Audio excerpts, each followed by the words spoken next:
सबसे पहले स्पष्ट ये होना चाहिए कि निशिकांत दुबे जी तभी उठते हैं जब सरकार की इजाजत होती है, जब सरकार कहती है कि जाओ हाउस को डिसरप्ट करो। 0 आवर बैलेट पे आता है, आप देखिए उनका हर रोज 0 आवर आ जाता है। हम मांगते मांगते बैठे रहते हैं, हमारा नहीं आता है। तो जब सरकार चाहती है कि कुछ डिसरप्शन करना है तो उनको उठाते हैं। अब आप बताइए, अगर एलओपी को बोलने नहीं दिया, एलओपी को एक किताब जो प्रकाशित है, जो आज आपके सामने भी दिखाई है उन्होंने कि प्रकाशित किताब है, अमेज़न से खरीदी गई प्रकाशित किताब है, उससे कोट नहीं करने दे रहे। आप नियम कह रहे हो कि ये नियम का उल्लंघन है। तो अब ये महाराज उठे हैं और ये 6 किताबें सामने दिखा रहे हैं, उनमें से कोट कर रहे हैं, आप कुछ नहीं कह रहे हैं।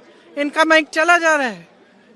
और किस लिए कराया गया? ये सरकार स्पष्ट दिखाना चाहती है कि इस संसद में सिर्फ उनकी चलती है। ये तो स्पीकर साहब का भी निरादर है, ये संसद का निरादर है, ये लोकतंत्र का निरादर है, ये इस देश की जनता का निरादर है। ये संसद, मैंने सुबह भी कहा, लोकतंत्र का मंदिर है। इसमें पूरे देश की आस्था जुड़ी है। इस संसद से एक एक हमारा जो नागरिक है उसकी आस्था जुड़ी हुई है। और आस्था किस चीज में है? लोकतंत्र में है, अपनी अभिव्यक्ति में, कि हर नागरिक की अभिव्यक्ति यहाँ पे होनी चाहिए।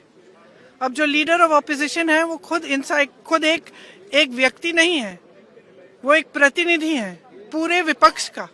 मतलब कि जिसने वोट दिया इन सब सांसदों के लिए उनके प्रतिनिधि हैं। आप उनका मुंह बंद करना चाहते हो। वो एक किताब से कोट कर रहे हैं, आप उस किताब से कोट नहीं करने दे रहे। और कोई सरकार किसी को रोज रोज खड़ा कर देगी और वो तमाम फिजूल की बातें ऐसी, फिर वही नेहरू की बातें, फिर नेहरू, फिर सनक है ये। और सनक इसलिए है कि आप देश का ध्यान भटकाना चाहते हैं, क्योंकि आपको मालूम है कि अब देश का ध्यान कहाँ गया है। वो जो जनरल साहब हैं, उन्होंने जो कहा आपकी लीडरशिप के बारे में कि चीनी टैंक हमारे सरहद पे खड़े हुए हैं और यहाँ 2 घंटे लगा रहे हैं हमारे लीडर की क्या निर्णय लेना है।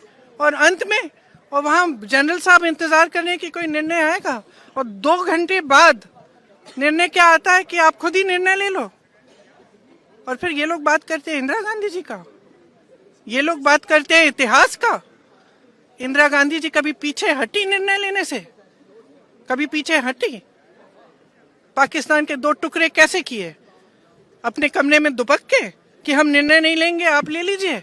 ऐसे नहीं होती है लीडरशिप, नेतृत्व ऐसे नहीं होता है, देश ऐसे नहीं चलता है।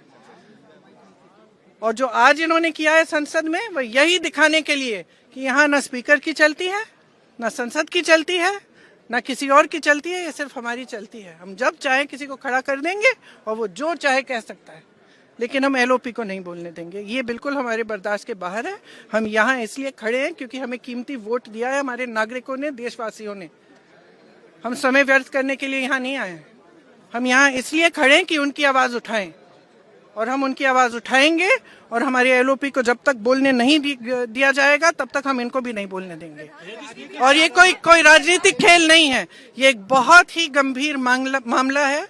हर देश के नागरिक को समझना चाहिए। ये नहीं है कि हम यहाँ नौटंकी करने आए हैं, ये बहुत ही गंभीर मामला है। ये पहली बार इस देश के इतिहास में होगा कि एक सरकार खुद संसद को डिसरप्ट कर रही है, कि एक सरकार खुद चाहती है कि संसद न चले, क्योंकि उनके बारे में खुलासे हो रहे हैं, एप्स्टीन फाइल्स निकल रही हैं और ये सब मामले निकल रहे हैं। तो ये बहुत गलत बात है, गंभीर बात है, और हम खड़े रहेंगे।